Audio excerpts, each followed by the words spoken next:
Motorsport's been my life. Since I was 13, I was at school here, Campbell Grammar School. One of my schoolmates there, his father raced. He had a hill climb car.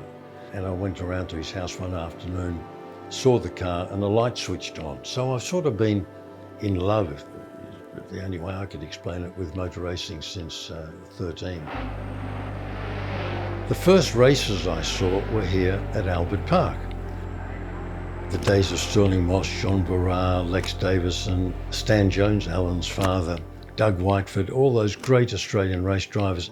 The cars went around the circuit in the opposite direction, but I stood on the golf course there with a post and rail fence between me and Maserati 250Fs and Ferraris racing around there. So as soon as I was old enough to get a license, I then bought an Austin A30. In fact, before that Austin, I raced my mother's car. She didn't know about it, but I did the odd race there. In fact, behind me there somewhere, there's a cup I won in my first race, so it was a good start. My whole ambition was to go to Europe and become a Grand Prix driver. So I left Port Melbourne here on a boat in 1965. I went to Europe and started racing Formula Ford. I won the British Championship, Formula 3, Formula 2, Formula 1, and then on to sports cars. And then when I could see my career as a driver coming to an end, someone suggested to me you should look at building race cars. So with another ex-Formula 1 driver, Howden Ganley, a New Zealander, we started a company building race cars. So we built about 400 race cars over a period of 8 years. So, I mean, that was exciting in itself, seeing your own cars, winning races. After doing all that, I came back to Australia in 1984. Australia was a bit of a backwater in motorsport. Really mounting to fever pitch as people feel that this was going to be the fastest and the hardest 1,000 ever run at Bathurst. Away they go. There wasn't really conducting many international races. Perhaps Bathurst was the closest to that. I'd had a lot of experience both in Europe and in America of how series are run, put together, common regulations. So I brought that back with me. A huge benefit was actually being involved in that 1985 Grand Prix and applying all of those principles to what we do here in Australia. A race director was introduced by the FIA in 1987. So then we have some consistency in the way the races are managed throughout the championship. That's the role of a race director. Having been a driver, I've been a team manager, I've been a team owner.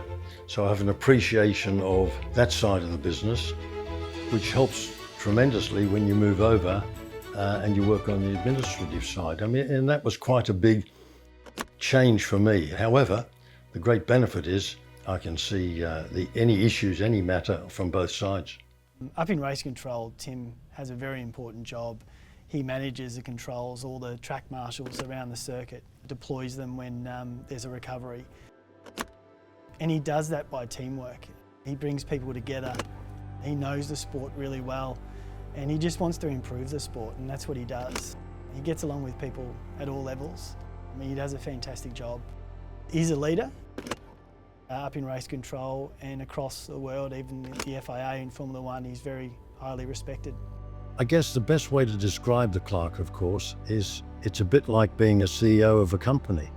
You're at the top and you have managers responsible for various areas, whether it's flag marshalling, medical, fire, technical, pit lane, starting grid.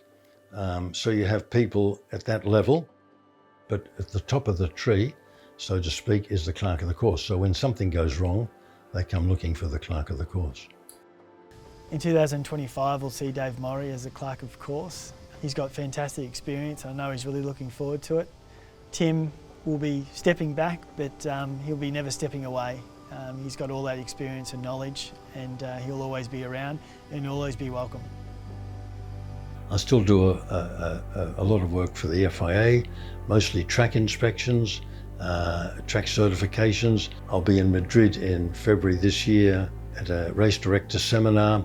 I'm still involved and I don't plan to go away. And I'm always available. Anyone has any questions, any advice. So I'm not stopping any day soon. What a life! What a life!